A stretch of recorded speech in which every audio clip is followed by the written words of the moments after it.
Hi everyone, আমি মৌ চলে এসেছি একটি নতুন ব্লগ নিয়ে। আশা করি তোমরা খুব ভালো আছো আর আমরাও ভালো আছি।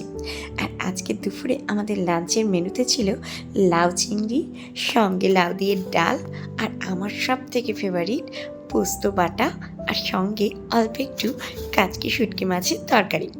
শুটকি মাছের তরকারিটা আমার মা রান্না করে আমার জন্য পাঠিয়েছিল। আমি আর মেয়েটা খুব ভালো খাই। আর এই যে পোস্তটাকে প্রথমে কাঁচা পোস্ত বেটে নিয়েছিলাম, তার মধ্যে পেঁয়াজ কুচি, লঙ্কা কুচি আর কাঁচা সরষের তেল আর পরিমাণ মতো নুন দিয়ে মেখে নিয়ে এবার আমরা গরম ভাতে এটা খাবো। আর এটা খেতে কিন্তু খুব ভালো লাগে। আর গরমের দিনে পোস্ত খাওয়া তো এমনি ভালো। যাই হোক, দুপুরের খাবার কমপ্লিট করে নিয়েছিলাম। আর এইগুলো না সবেদা। এই সবেদাগুলো আমাদের এখানকার নয়, পুনের।